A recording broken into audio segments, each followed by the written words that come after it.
closer to somebody, you have to share something with them. What do we really share with God? Are you getting me?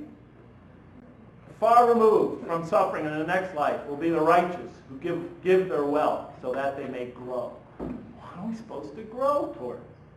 I'm really speeding things up here, you know. And yet the Quran insists that we're here for a purpose. We have not created the heavens and earth and whatever is between them in sport. If we wish to take a sport, we could have done it ourselves if God really needed to entertain himself. Since if we were to do that at all. But we put you here for a purpose. Do you think we created you purposely and that you'll not be returned to us? We did not create the heavens and earth and all that's between them in play. We did it for a purpose.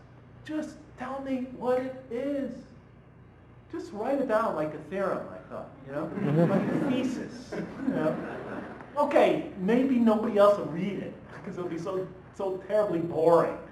They won't understand it. I'll appreciate it. Write it down like a philosophical treatise, and I'll read it, I promise. You know, that's what I was thinking.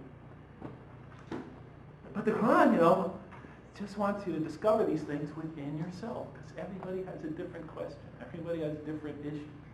But how is it going to guide me to that? So how do we grow closer to God? And why do we grow closer to God? And what's the whole purpose of it all? And then I remember these verses. Yet there are men who take others besides God as equal, loving them as they should love God. But those who believe love God more ardently. Another verse, if you love God, follow me, and God will love you, and forgive your faults, for God is the forgiving, the merciful. And another verse, oh, you believe, any from among you should turn back from this faith, then God will assuredly bring another people he loves and who love him. And consistently the Quran will describe the true believer as ones he loves. He loves the giving. He loves the merciful. He loves the charitable. He loves, you know, the generous, the just, the kind, and so forth and so on. Okay, so we're here to grow to God and to develop a relationship of love with God, to turn to God in love, and he turns to us in love, and we form this very intimate relationship with God. So I wrote that down in my notebook. I really did. Develop relationship with God of love. Relationship with God of love. Okay? So I wrote that down. And I said, okay. Does any of this make sense? Okay, I understand. You live a good life. You live a self-sacrificing life. You reach out to others. You help your fellow man. You make that your canons of living. It brings you peace and serenity. I buy that. 2, we're here to develop a relationship of love with God. If he's our creator, of course. I mean, why else would he create us? I mean, of course, wants to bring us closer to him, wants us to have this relationship with love. It makes sense. He's a loving God. We're going to be the objects of his love and vice versa. It makes sense. But then why put us here on earth? Are you following me? Why put us here on earth? I couldn't see it. And the sad thing was, I was at the end of the Quran. I still couldn't see it. And I came up empty. And that's the end of the speech. No.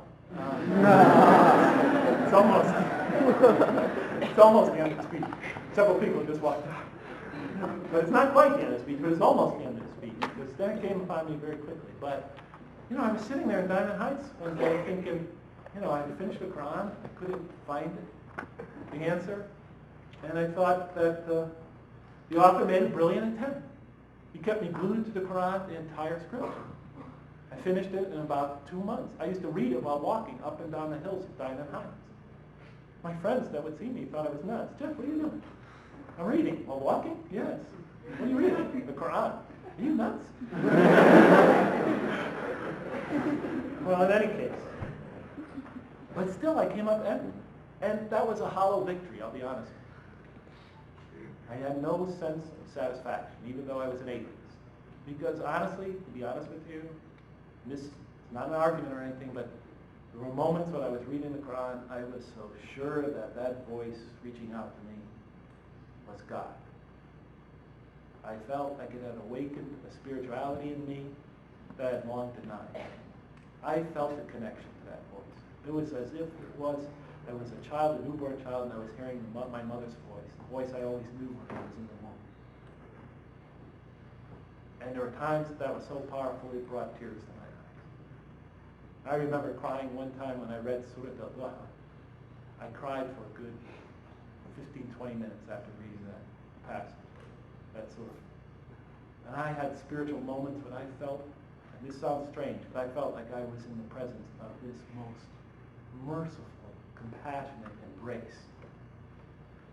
It was like I was being hugged, by this infinite hug. And it used to make me cry. And I used to fight it and try to step on it and think, what's psychologically happening to me here? God, get rid of this. This cannot be real. I don't even believe in you. Leave me alone. But like I said, there was no hollow victory. But I just felt that the author, as brilliant as he was, fell short where everybody must fall short in such a tense, and that is that infinite gulf between God and man and humanity. It's impossible to bridge that gulf. And so I gave up on the Quran. And I decided, here I am in San Francisco, the most romantic city in the world, and Montreal reminds me a lot of it, to tell you the truth. It's like being in San Francisco again. But one of the most romantic cities in the world, and I thought, the ratio of straight men to straight women was like 1 to 10 there. I decided it's time to stop thinking about all this theological stuff and enjoy the real purpose why I came to San Francisco. Honestly. So I decided to go for all the gusto, and here I was, trying to enjoy San Francisco, and this experience of the Quran just wouldn't leave me. It was haunting me. And one night I'm sitting in Diamond Heights watching my two favorite football teams, the Green Bay Packers and San Francisco 49ers, slug it out. And I love waiting for this game. They're both title contenders. And I'm watching the game, and then all of a sudden, a moment of epiphany. It doesn't always happen when you're concentrating on something else. It came to me, The Quran tells us a great deal about God and a great deal about man, and what man's purpose is and what God's purpose is. And I began to write down what it said. What does the Quran require of man? This whole thing is about the relationship of men to God, and men and humans, men and women, and humans growing closer to God. I thought, what does the Quran require of the true believer? How does it want him to grow? And I began to think very rapidly. And I looked at my notes. The Quran wants us to grow in generosity, wants us to be generous, it wants us to be kind, it wants us to grow in mercy, wants to grow us to grow in compassion, to develop and teach each other compassion.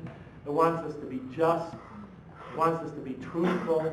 I began just writing down the list of everything I could think of that the Quran asks us to become. Truthful, kind, generous, bountiful, patient. What else? You could tell me, guys. Defenders of the weak and the oppressed. Defenders of others, for the weak and the oppressed. Wisdom, right? What's that? Peaceful. Loving. Stronger. In general, beautiful, right? What the Quran describes as beautiful. This list goes on and on.